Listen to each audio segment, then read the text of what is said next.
It's time for Baby and Toddler Instructions with host Blythe Lipman. Blythe is a nationally renowned infant and toddler expert who has over 30 years' experience helping moms and dads regain their sanity, teaching them how to survive, and giving them the confidence they need to be the best parents ever. From sleeping to crying to potty training to choosing a preschool and so much more. If you're a parent, Baby and Toddler Instructions is the show you've been looking for. Now here's your host, Blythe Lipman. Well, good morning, afternoon, evening, whatever time zone you may be in. Welcome to Baby and Toddler Instructions. Today's show is going to be so much fun, but you know I love all my shows. They're all so much fun. Today, my guest, Lucy Adams, she's the author and mother of four. She's got a sense of humor that all moms should have. She's going to be with us in just a bit, but first, the weather in Arizona. You know how I give my weather report. We don't have beautiful fall leaves turning vibrant colors unless we drive about 2 hours, 2.5 hours to Flagstaff, but we do have lots of cacti decorated for Halloween. Even though I've lived here for over 20 years, I am never going to get used to these holiday-themed cacti. To a girl from the East Coast, it just doesn't seem right. But with Halloween only 8 days away, that's how we decorate here in the Wild West. And you should see what happens during Christmas. All the lights and the ornaments. It's really, people do a great job here. But I have to say, too, I'll go back to Halloween a minute. People decorate their houses like it's Christmas. And when the kids go trick-or-treating, a lot of the parents dress up. It's so much fun. I love the holidays. Anyway, recalls, please check my website, mybestparentingadvice.com and babyinstructions.com for the most up-to-date recalls. And please call the companies, return the products.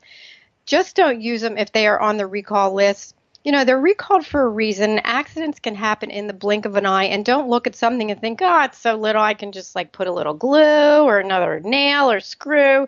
You know what? I put all the numbers and the websites, so stop using whatever you have. Also, if you do get some hand-me-downs, which are wonderful, maybe you're having a baby and your sister had all the baby equipment, make sure those things are not on the recall list too.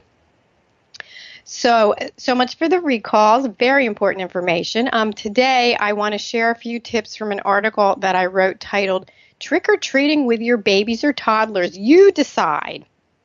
You have to decide if you're going to take your little baby trick-or-treating. First of all, they can't eat candy, so more for you. But they do have adorable costumes, and especially if, it's your first baby, it's fun to dress them up, but then again, they get hot, they get cranky. If it's at night, it's late, but you decide. So if you're going to take your baby trick-or-treating under the age of 1, choose a costume that's comfortable and don't put a mask on such a little one. It's really scary. And try to go before the baby's bedtime. Don't wait until dark. Also, if you're going to go around the neighborhood, put your baby in a stroller or a wagon, carrying that candy-filled pumpkin, and your baby is a backache. If you have a toddler, again, make sure when you choose a costume that it's comfortable, flame retardant, and doesn't drag around. And make sure it's a bathroom-friendly costume. I can remember so many times you get your child all dressed up and there's no zippers and there's no buttons and you have to run home and take the entire costume off and talk about a recipe for tears. But make sure your toddler goes potty anyway before they go out trick-or-treating.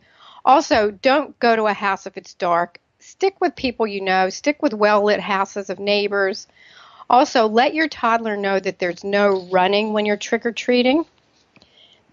And there are a lot of costumes that come with swords, that come with batons. You're going to end up carrying these things.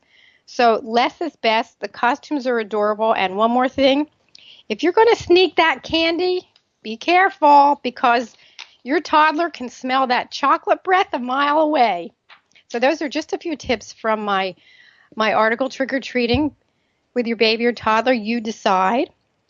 Check out my website, mybestparentingadvice.com and babyinstructions.com to read the article in its entirety. I have lots of great tips about Halloween, not just those. Also, I had something else I wanted to share with you. There was in Associated Press, there was an article that said the average cost to raise a child tops $245,000, which is up 1.8%. It says a child born in 2013 will cost a middle-income American family an average of $245,340 until he or she becomes an adult, with families living in the Northeast taking on a greater burden.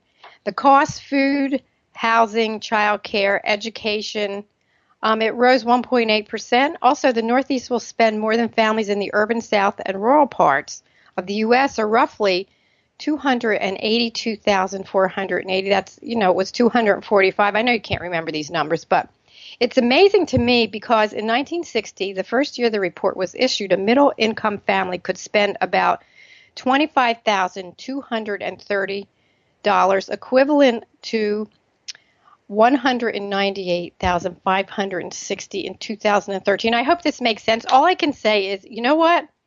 The numbers mean a lot. If you look at USA Today, the article is in there about the average cost to raise a child. They also have a calculator that will let you figure out what it's going to cost. If you're going to have a child now or in 3 years or whatever works for your family. Anyway, all I can say is open that savings account now, and even $5 a week adds up because it gets more expensive, and I'm in awe. The baby clothes now are so expensive. They used to be, you could buy a little outfit for $10. Forget it, $15, $20, and the outfit, is no bigger than two hands. So open those savings accounts now. It's cost a lot to raise a child, but there's nothing better. I mean, absolutely nothing better in this world. So on that note, let me tell you a little bit about my guest today. Her name is Lucy Adams. She's a weekly newspaper columnist, freelance writer, speaker, and author.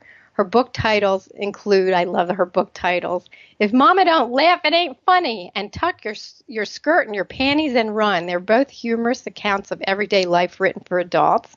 She has some children's books called The Beast of Blue Mountain, and she just released a new book called Dog on the Run. She lives in Thompson, Georgia with her husband and their 4 children. And I have to tell you, I was looking at her website this morning and great trailers about her books and praises. One person says Lucy Adams can bring on the belly laughs, and this is good for healing and toning the abs. If Mama Don't Laugh, It Ain't Funny. It's a real mood lifter, and they compare her to Irma Bombeck, if you remember late Irma Bombeck. Anyway, I cannot wait to hear stories from Lucy herself. So without further ado, Lucy, good morning. Welcome to the show. Thank you for being my guest. Good morning. Thanks for having me. I'm happy to be here. I have to tell you, I was just cracking up this morning because I was looking at all your websites again and all your books, and if you go to Amazon, you can look inside your books, and I'm telling you, they are so funny.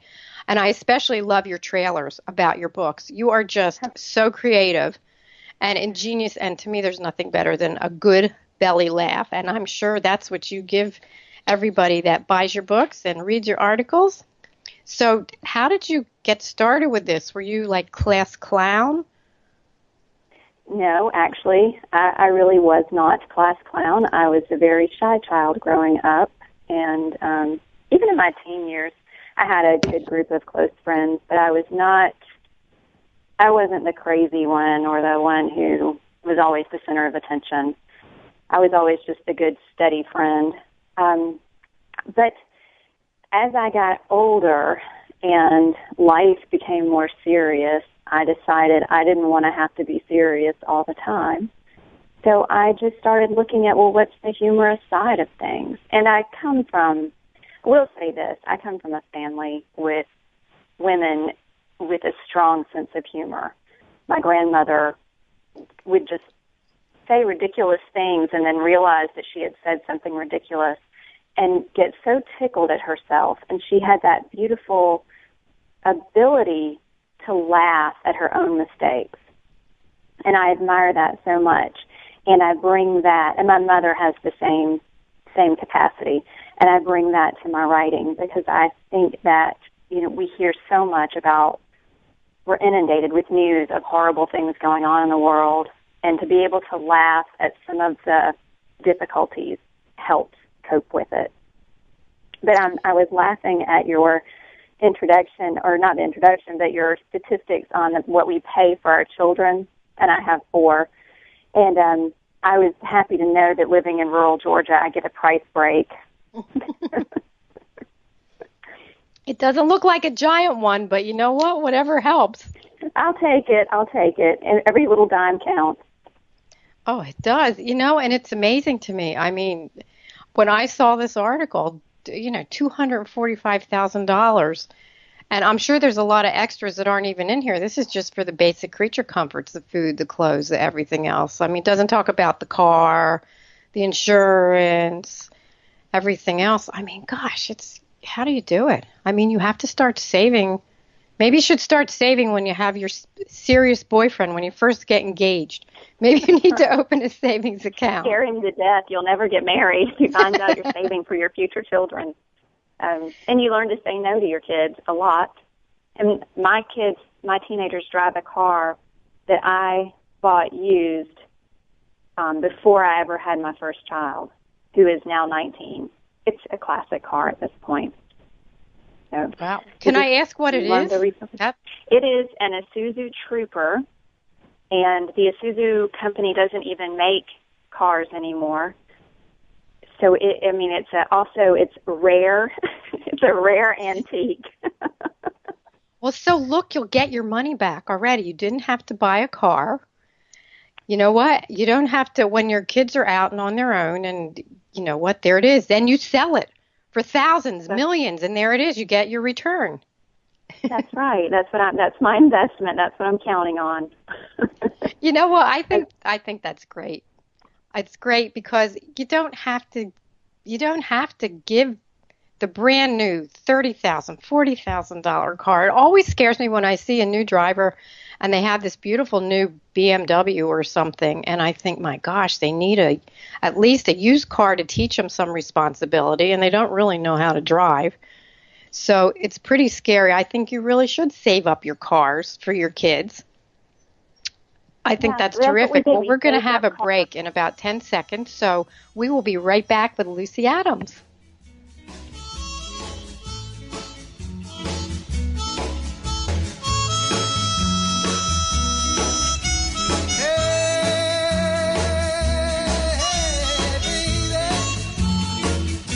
We'll be right back with more Help My Baby Came Without Instructions. It's Baby and Toddler Instructions with Blythe Lipman on TogiNet. We'll be right back right after these.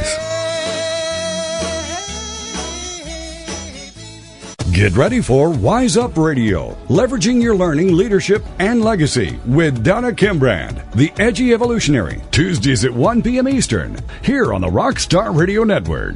If you're an entrepreneurial leader or visionary, stay ahead of your game with insights, tools, and strategies that give you the thought leader's edge. Each week, join Donna and her guests as she'll ask the edgy questions, help you discover game-changing shortcuts to better thinking and learning, how to explore the ripple effects of leadership excellence, and how to create your life as a living legacy, where the legacy you leave is the life you live. As thought leaders, you need strategies to help you enjoy the confidence and thrill of riding the wave of rapid change. For more on Donna, check out her website, GameChangerThinking.com. Then join the conversation and sharpen up your wits on Wise Up Radio with Donna Kimbrand, Tuesdays at 1 p.m. Eastern, here on the Rockstar Radio Network. Welcome back to Baby and Toddler Instructions with Blythe Lipman on TogiNet, the hour for all moms with little ones to come for great advice, encouragement, and great ideas for all new parents. Now, back to the show with Blythe Lipman.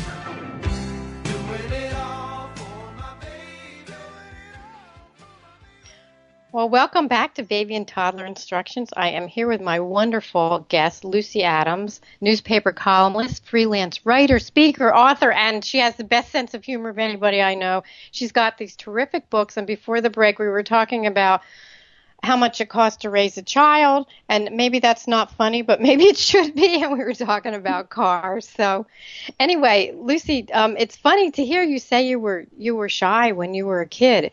And I was thinking when you were talking, it reminds me of a child, whose parents won't give them any kind of cookies, candy, and once they get into junior high, it's like, watch out, they're going to eat every single thing they can find. It's like you just blossom and went, whoa, wait, what am I missing?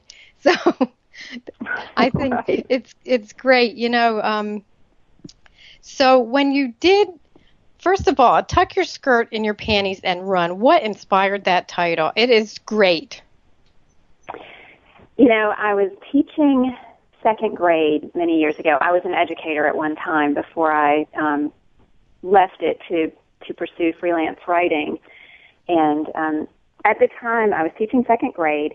And, when it's the open house and the parents are coming to meet the teachers, and I always would pick a really cute outfit so that the parents would know that I was, hip and cool, but at the same time really cared about their kids.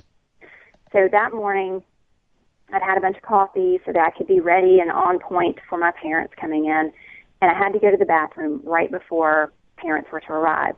So instead of going all the way to the teacher's lounge, I went down to the bathroom in the hallway, the student bathroom, used the restroom, stopped by the mirror over the sink and checked my lipstick and checked my hair, and went on out and headed back down the hallway toward my classroom.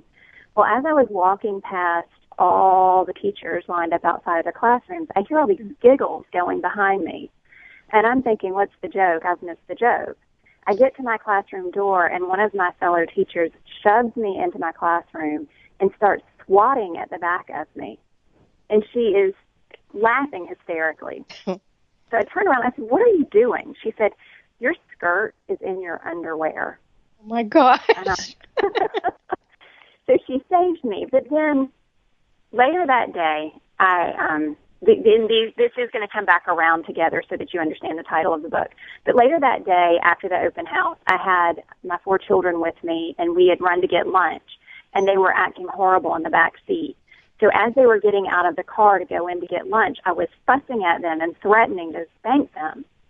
About that time, I hear this little voice say, hey, Mrs. Adams! Hey, Mama! It's my teacher, Mrs. Adams! And I thought, great, I have just ruined the impression that I made on these parents.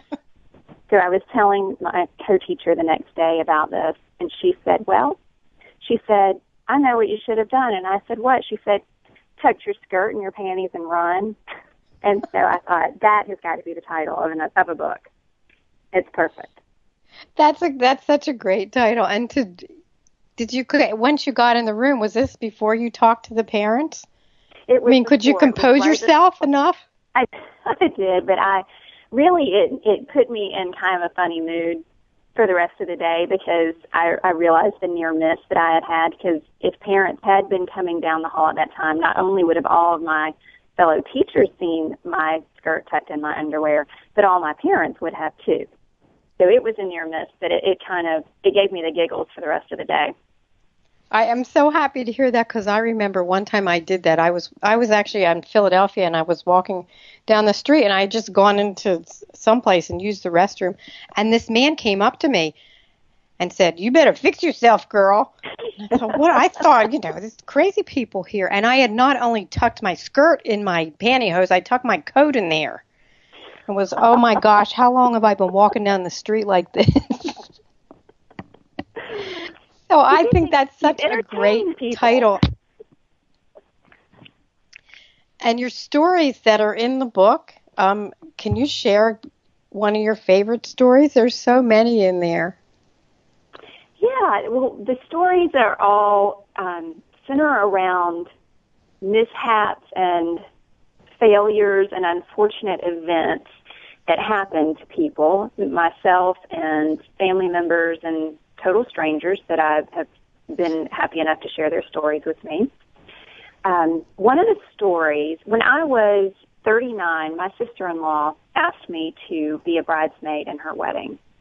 And if you're 39 years old and you're a bridesmaid and you have 4 kids, you're sort of past that, oh, this is a great fun thing, and look at that cute groomsman, and I bet he wants to hook up at the reception later. It's not like that anymore. It's a totally different thing. You got on your Spanx, your pantyhose are falling down between your legs, and you can hardly walk because of it. Your waist is rolling over the top of your your pantyhose, and it's a ridiculous scene. So I was talking to someone who had also been a 39-year-old bridesmaid, and she told me this story. All the bridesmaids were in a car headed to the wedding, and they pulled up at a red light, and this man started looking at this lady who was telling me the story. He was looking at her, and she told all the other bridesmaids, she said, "Look, this guy's checking me out." So he looks and he looks, and finally he starts waving at her, and now she's thinking, this is a bit aggressive. I'm very flattered, but this is really aggressive. And then she notices that he's driving a plumbing truck. So she's not as flattered now. And now he's trying to get her attention, and he rolls down his window, and she is thinking, oh, red light, please turn green, please turn green. And he starts saying, hey, lady, and she's trying to ignore him at this point. She's not even looking at him. And finally, as the light turned green, he says, lady, your dress is stuck in the car door. And so she yells back as the car takes off. She said, yes, but I'm still pretty, right? That's so funny. And sometimes the bridesmaids' dresses are things you wouldn't wear again. We all say, yeah, we're going to cut it off and wear it. That's pretty funny. Well, I hope she didn't rip her dress. Was this before or after the wedding? This was before the wedding. They were on their way to the wedding. Oh, my gosh, that's funny. She was trying to build herself up to have the bravery to go down the aisle. That's such a funny story. I'm sitting here looking at this plaque I have in my office that says, put your big girl panties on and deal with it. I mean, it's true. We have so many things to deal with when we're moms, when we're women. Your other book is so hysterical, too. If Mama Don't Laugh, It Ain't Funny. I mean, I think, of course, I deal with new parents and toddler parents, and so many times they're so serious, and I'll say, you know what, lighten up, it's okay. The baby's not going to break, and you're not supposed to know what to do. And I'll say, what do you think you should do? And everybody, parents know, new moms especially, because they're so sleep deprived, they do still know what to do. And if something doesn't work, you try something else. It's all new. That's why I wrote my books, my baby instructions and my toddler instructions books. But how do you get a new mom or a toddler mom to laugh? I mean, sometimes it's hard. So the other book, it's really funny. If Mama Don't Laugh, It Ain't Funny. I mean, you have to laugh. So this book, how was this one inspired? Well, this book it's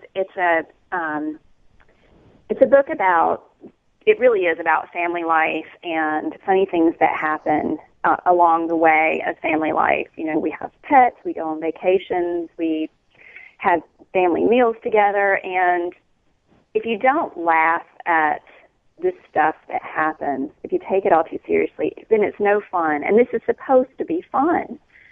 So one night I was sitting, I'm from the South, so I'm into manners, and I'm into teaching my children how to eat at a table correctly. And so even ever since they were even little, when they were babies, they would be pulled up to the table and eat at the table with us, and I would teach them how to hold a fork and everything. So when my 4 children were small, my husband and I were sitting at the table one night, and he's like my nemesis. He's always trying to thwart me in a jovial way. It's not mean-spirited. It's just adding levity to it. So we're sitting at the table, and one of my sons says, can I have a biscuit?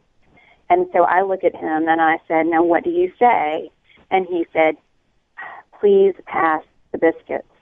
So my other son picks up a biscuit and throws it across the table to this young son. Well, he doesn't catch it.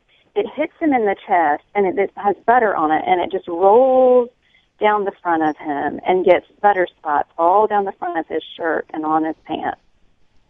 And my husband sees my jaw set. He said,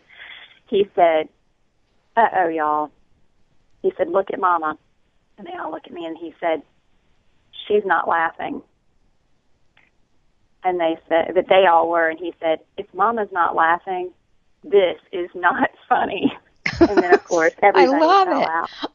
I love the way you've gotten your titles for your book.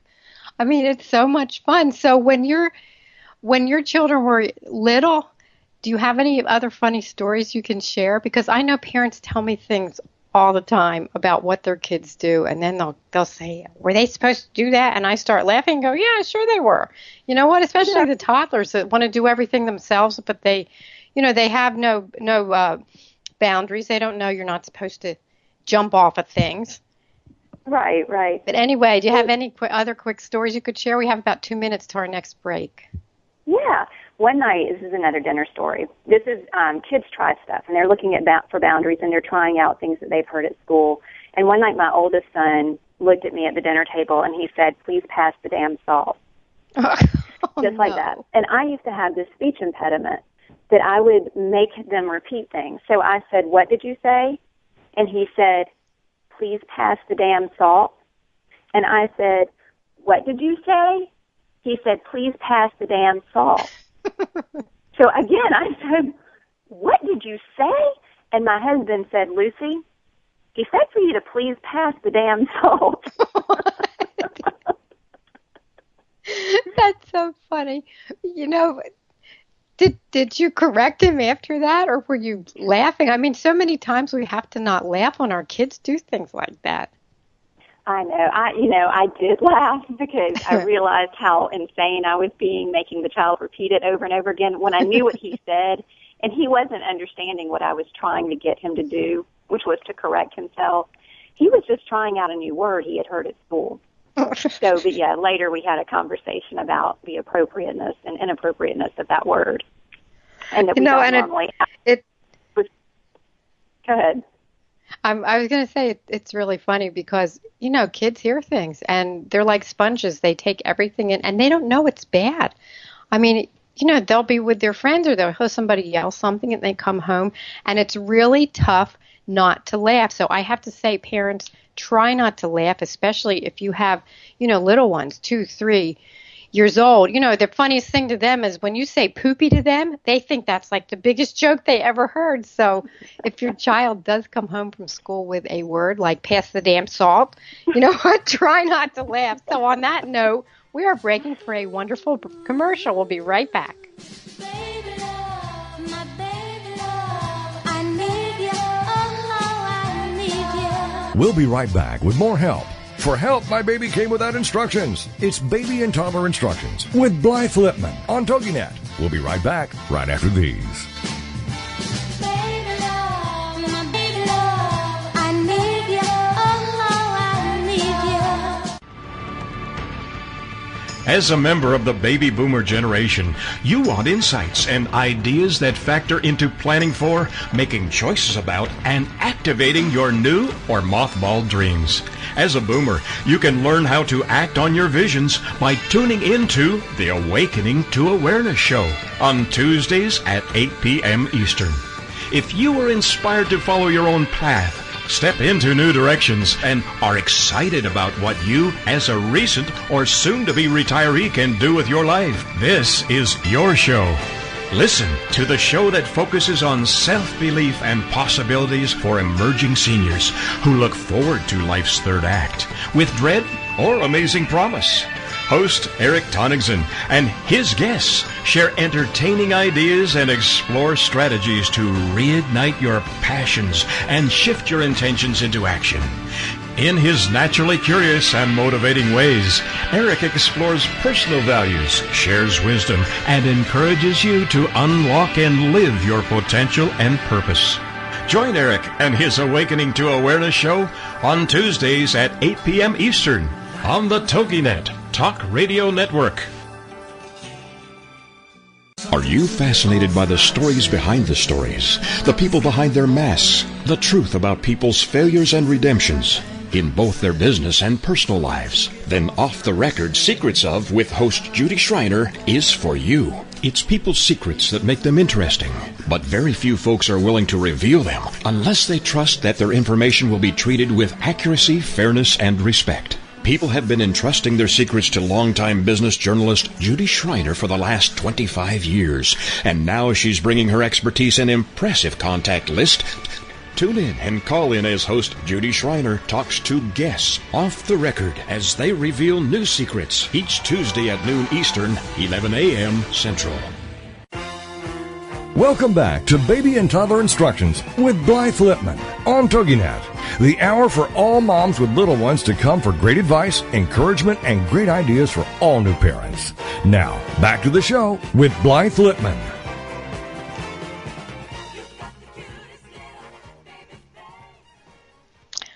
Well, I'm here with my wonderful guest, Lucy Adams. She's a newspaper columnist, a freelance writer, speaker, author, and has the best sense of humor in the world. Everybody should be like Lucy Adams and laugh. You know what? Life's too short not to laugh every day. So let me ask you, you wrote these terrific, funny books about moms and dads and families, but I don't know how you have time to do all this. You also wrote a wonderful book called The Beast of Blue Mountain, a children's book, and your new one, Dog on the Run. How do you have time? And tell me a little bit about your books, because I was looking at The Beast of Blue Mountain this morning, and I love the picture of the beast. I mean, your illustrations are terrific. Oh, thank you. Let's see. How do I have time? I don't know. I just burn the midnight oil, I guess. I really love what I do, and when you love what you do, it's not exhausting, and you always have time for it. And I think that's probably the best explanation for where I find the time. Now, as for my children's books, let me preface myself as a children's author and illustrator this way. Well, I have two things. I have a graduate degree, a master's degree in psychology, and then I finished all of my developmental coursework for a PhD in developmental psychology. And I call myself a glorified quitter. I've quit a lot of stuff in my life, and I quit that program right before starting my dissertation. Anyway, but I have all the classwork. And in writing my children's books, I sort of took what I know about psychology and about the way kids think and how their imagination works, and wrote stories geared toward that, toward what appeals to the young mind. And they like patterns, they like repetition, and they like a burst of novelty in things that gets their attention back on the story. And so both of the stories sort of capitalize on those qualities of children. Now, I also illustrated both of the stories, and there's a little bit about me behind that, too. When I was 5, really before I was 5, when I was 5 and younger, my dad used to always come to me and say, "What are you going to be when you grow up?" And I would always tell him that I was going to be an artist, and I was going to live in my parents' garage and take care of them in their old age, which he thought was just the sweetest thing. He just really encouraged that until I was about 17 or 18, and he realized that I wouldn't make any money as an artist, and he didn't necessarily want me hanging out for the rest of my life at their house. So my parents actually moved to a house when I was 18 that did not have a garage. And I think that it was sort of an unconscious way of deterring that dream. So I did not pursue a career in art.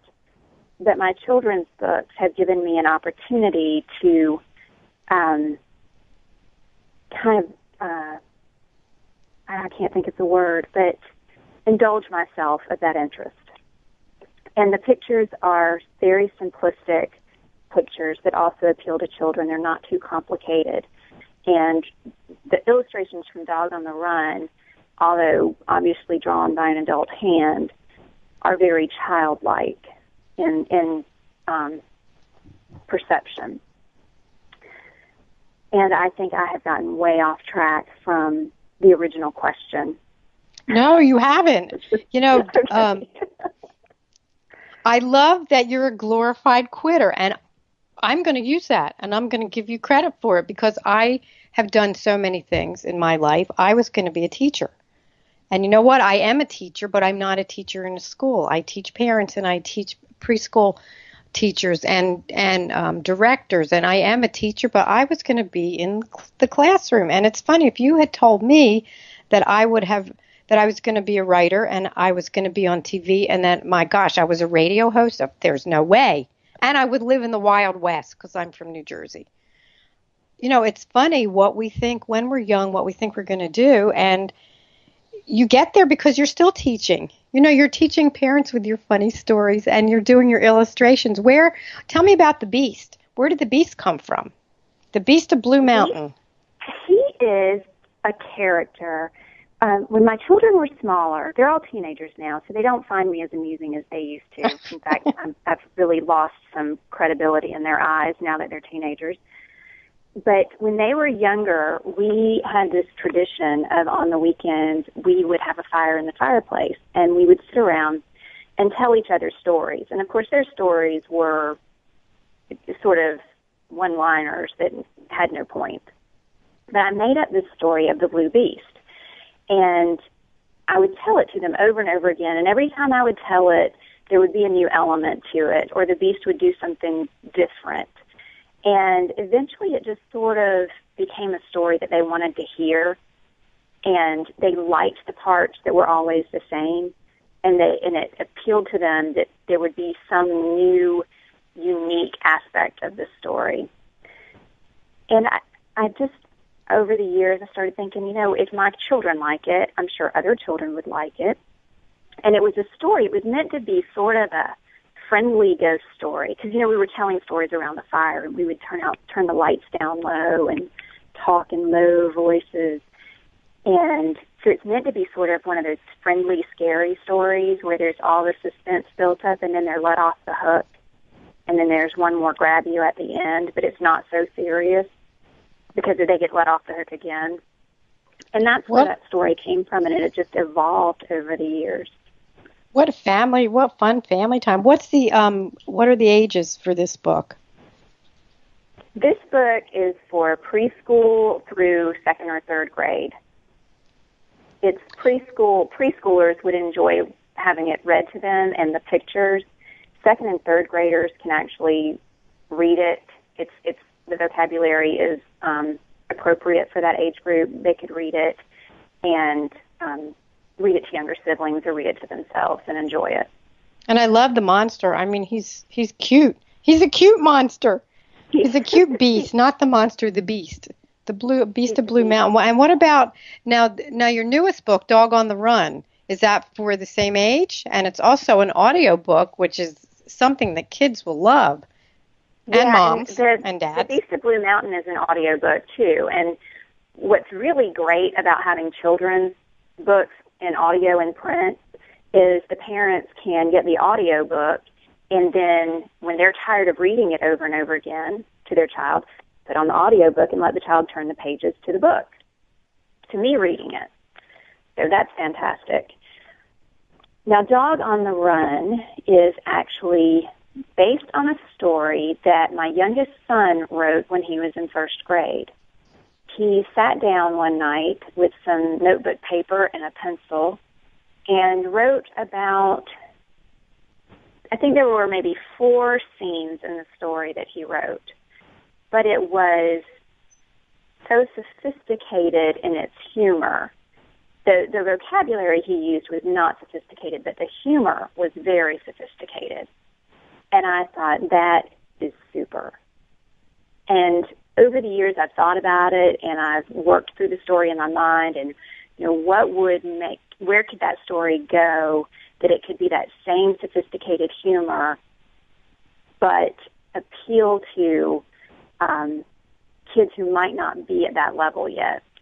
And that's what I did with it. I took his little framework and his little burst of humor and made it and developed it.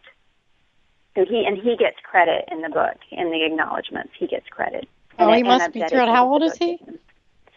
Well, now he is 15. At the time, he was, how old are they in first grade? He was 7, I guess, 6 or 7. And he's always been one of those kids with a good sense of humor. What's the age range on the Dog on the Run, for Dog on the Run? The age range for Dog on the Run is preschool to second grade. And older kids would probably find it enjoyable just for that twist that's in it. But truly, preschool through second grade is the target age. Well, you know what? All the preschool rooms should have both your books.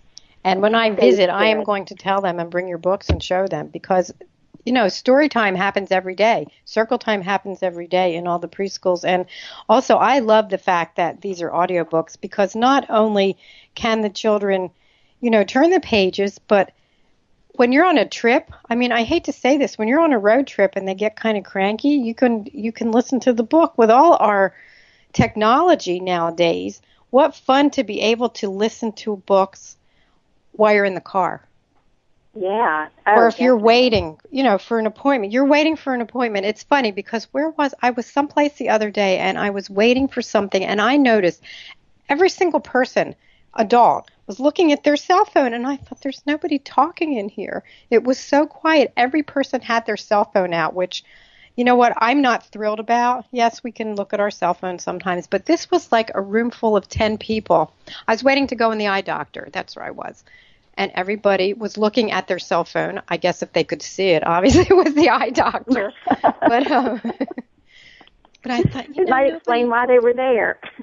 You know, people don't talk to each other anymore, so there's pros and cons with our technology, but I think this is such a pro because there are computers in all the schools. There are computers in preschools now, and, you know, to be able to do something educational and to listen to a book and to use your imagination. Also, if you're not holding that book, when you read Dog on the Run, you can always ask your child, what do you think? Or what do you think the dog did? Or where do you think the beast is going to go? I mean, it leaves hands-free sometimes, another plus, where you can interact with your child and not just hand them something to look at and then go make dinner.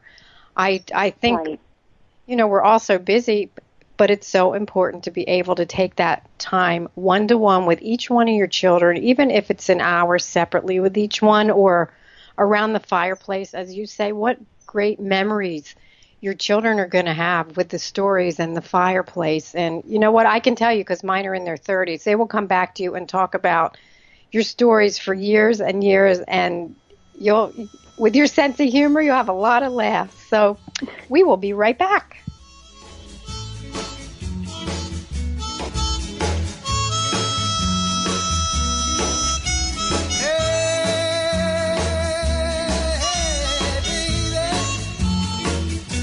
We'll be right back with more Help My Baby Came Without Instructions. It's Baby and Toddler Instructions with Blythe Lipman on TogiNet. We'll be right back right after these. We often ask, is that all there is? Why is this happening to me? Why am I always broke? How am I going to survive this mess? Then join Dr. Geraldine Tegeloff for Nature Spirit Speak, 7 p.m. Tuesday evenings on TogiNet.com. Geraldine is a metaphysician, nature intuitive, and prosperity coach who shares with you how she went from totally broke to living what she would call her perfectly prosperous life. Through the combination of a wealth of metaphysical knowledge and her amazing ability as an intuitive, Geraldine brings to you the secrets of her magical journey of healing emotionally, spiritually, and financially. As with the ancient seers and master teachers, Geraldine has a unique gift of being able to connect to the simple yet profound messages brought to us by Mother Nature, and happily shares these through today's note to self on her webpage, naturespiritspeak.com. If you need help with your journey, why not connect with Geraldine during her show, Nature Spirit Speak, Tuesdays at 7 p.m. Central on TogiNet.com. If you could live your life truly standing in a place of peace, joy, and abundance, wouldn't that make your heart soar? Now you can, with Lessons in Joyful Living, with your host, Kimberly Rinaldi, Mondays at noon Central. Kimberly Rinaldi, having created a highly successful coaching practice, now teaches Lessons in Joyful Living. She believes in empowering others and that through it, you have the ability to break through any and all barriers, thus allowing you to reach your greatest potential and joyfully step into your life's purpose. What used to take weeks, months, or even years, she can now teach you in a matter of hours with her programs. For more on Kim and her show, go to her website, KimberlyRinaldi.com. That's RINALDI.com. Then join us for lessons in joyful living with your host, Kimberly Rinaldi. Welcome back to Baby and Toddler Instructions with Blythe Lipman on TogiNet, the hour for all moms with little ones to come for great advice, encouragement, and great ideas for all new parents. Now, back to the show with Blythe Lipman.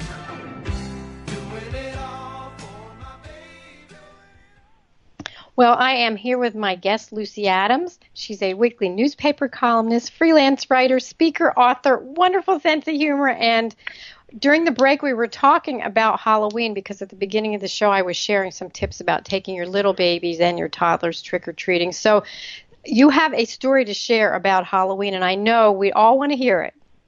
Okay. All right. This is a learning story. It's an example of something not to do or not to let your child do for Halloween. When I was probably about 7 or 8, Halloween was a big deal. We always wanted to have a great costume and everything. Well, this was the year I didn't have a costume. And this was back when we had to make our costumes. My mother was not going to go to the store and buy a costume off a rack. My older brother and I had to make our costumes. So I failed to come up with anything wonderful. At the last minute, I grabbed one of my mother's sheets and cut a couple of eye holes in it because it had looked good on Charlie Brown and I thought it would work for me. I threw it over my head and off we went in the station wagon for my mother to drive us through the neighborhoods to trick or treat. And she would stop the car, we would get out, run up to a few houses, get back in the car. She would drive down the street, son, stop, let us run to a few houses and get back in the car. So that's what we were doing. So I get back in the car after one of these houses and I'm still in my sheet, but I keep having to adjust my eye holes. It was so ridiculous.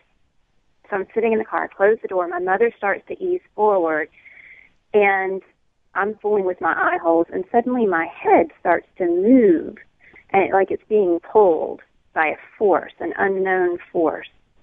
And my mother's pulling the car ahead a little further, and my head's going down, down, down. Oh, no. And finally I realize what is happening, and I yell at my mother, "Stop the car, stop the car." My ghost costume had gotten stuck in the door, a lot like that lady's dress had gotten stuck in her car door, only a guy wasn't there to tell me to take it out. And as my mother was pulling forward, the rear wheel was running over the sheet that was hanging out of the door. But the sheet was all wrapped around me because it was my costume, so it was just pulling me down toward the door. If she hadn't have stopped, I would have been injured severely. So it's a funny story now, and we laugh about it now, because my mother was always the one who would tell us weird stuff like, if you're ever playing in the woods and there's a refrigerator, don't get in it and close the door. Weird stuff. I was like, she would think of stuff like that, but she never thought about the dangers of a sheet costume. That's so anyway, pretty don't dress funny. your child as a ghost. You know what? And that's a good tip, too, because I always tell parents, don't put a mask on your toddler unless the eye holes are really big and it has elastic that goes behind their head and they can see. Because so many times you see these little toddlers, they're so adorable, but the costumes are dragging on the floor because they're too long, and then they want to hold a sword, which you end up carrying, and they can't see. So, yes, it's cute, but, we have to remember safety during Halloween. I mean, it can be scary, and have fun, but have fun with it. What about the candy? When you take your kids trick-or-treating when they were young, did you used to sneak the candy? My strategy, and you're probably going to tell me this is a terrible strategy, my strategy when they were young, and they were all into the candy, and I never really took them until they were into the candy. But my strategy was I'd let them come home and they would dump it all on the floor and they would have this whole trading thing of I'll trade this for that. They would do all of that. I'd let them eat as much of it as they wanted to, just till they just couldn't stand it anymore. And I found that if I did that instead of rationing it out to them each day, by the third day they had completely forgotten about that candy, didn't care about it anymore, didn't ask me about it anymore, and I would eat the rest of the chocolate, and that would be it. You know what? I think that's a great strategy because I have to say, growing up, I always had a cookie drawer. in my house. My mother had a drawer and had cookies in it, and we were allowed to eat the cookies. You know, we didn't have to clean our plates, and it wasn't like on Mondays we could have a cookie. And I'll tell you what, now as an adult, I can eat one or two cookies. I've written a couple dessert cookbooks, and I'll eat. You know, people say to me, "Don't you eat the whole thing?" And I don't. You know what? I eat two or three, and I think when you keep things from your children and you're too strict with it, it sometimes backfires when they get older. And but again, you know, every family's different and there's no right or wrong, and that's really fun that you did that. Something to think about. And then you didn't have to sneak the candy. No. They just lost interest in it, it made it a lot easier for me. It's absolutely I didn't have to be in charge of when they could have candy and how much they could have, and they just kind of monitored themselves. No, I think that's great. Also, so you're also a freelance writer, and I'm very excited because Lucy interviewed me yesterday for an article in the Augusta Parent magazine. I hope I got that right because I keep calling it something else. It's Augusta Family Magazine. Augusta, see, well, I'm getting closer. At least it's not Atlanta. Anyway, Lucy's writing a terrific article about the holidays, and you know, I'm saying this because I want everybody to read her articles. They're terrific, but this particular subject is about why we start all the hype with the holidays so early. The Christmas music, the decorations, you know, it's just after Halloween. We're not even Thanksgiving, and how it really does affect your children when you start too early. So, you know what? I will put a link to Lucy's website and the article when it comes out. But what else do you do? You freelance a lot. What else? What other kind of articles do you write? And, you know, I love hearing that you love what you do because I love what I do as well, and it's not work. It really isn't. It really isn't. When you love what you do, it's not work, and you're never exhausted by it. I also write parent and family articles, but I also write articles about lifestyle and home decor and design. I write business news. I've written advertising. I write pretty much, if somebody is offering to pay me to write it, I will write it. And that's my standard for choosing what I write. I also write a health column, which has made me very neurotic. Just the other night, my husband was saying, "You're taking 5 vitamins." And I said, "I know." And one of my boys said, "Well, it's just a sign that she's getting older." And my husband said, "No, it's not. It's a sign that she writes a health column." Because every time I just wrote one about vitamin D deficiency, and now I have a thing of vitamin D on my kitchen table. Hey, you know what? They have some great lemon gummy vitamin Ds. I need to They're get really those. good. I take mine every day. So I have to ask this question. Does your husband have a sense of humor like you? He has a wonderful sense of humor. He has to, otherwise he would go crazy. And he has to endure a lot of me poking at him. It's, you know what? That's the name of the game. We have to have fun. You have to have fun because there's so many serious parts of life. You know what? You have to be able to laugh. I see also you're working on another book called Merry Thanksmas and Dark Dark, which is going to be a children's book. What is Merry Thanksmas? Merry Thanksmas is it's written like a memoir, a holiday memoir, and it capitalizes on, I call myself a Christmas bah humbug. Everybody loves Christmas and loves how excited their children get at Christmas, and I have always just not liked it. There's so much pressure to make this perfect day. My favorite part of Christmas is the week after Christmas. But one day I was looking on Facebook, and somebody started calling Thanksgiving and Christmas. They had combined it to Merry Thanksmas. And I thought, well, this is the beginning of the end of the world when we're doing this. But it struck me as so humorous. I decided to make a book title out of it and to write my holiday memoirs, which begin at in the Thanksgiving season and run through Christmas, and just tell all those crazy, funny stories that happen at my house. I can't wait to read it. And Dark Dark, is that another one about the beast, or is this somebody else? This is a different story. Dark Dark is a story, and I don't know really if it ever had a real name. but I used to go to camp every summer. And when I was little at camp, the counselors would go hang out at night, and we would be in the cabin alone, and somebody would inevitably get a flashlight and sit in the middle of the cabin, dark cabin, and hold the flashlight under her face, and we would take turns telling stories. And Dark Dark is an adaptation of a story that someone told at camp one summer. And it sounds like, it starts off like it's a really scary story, but it has this wonderful surprise at the end. And it's so unexpected, and it builds and builds, and it gets that. And it has repetition in it, but it's repetition that changes with each page. There's something that changes until you reach the height with the big twist at the end. And it's a story I have always, always loved. Well, I can't wait to see these new projects. And quickly, we're at the end of the show. Where can my listeners find you? They can find me on Twitter I'm at Lucy Adams on Twitter. They can find me on LinkedIn, Lucy Adams. They can find me on Facebook, Lucy Adams. They can friend me. I'm Lucy Adams, Thompson, Georgia. There's a gazillion Lucy Adams in the world, I've discovered. But I'm Lucy Adams from Thompson, Georgia, so they can friend me there. Or they can just view my Facebook page. It's public. They can find me on my website, www.ismama.com. And they can read my blog, which is how's it go? Lucy Goosey at Blogspot.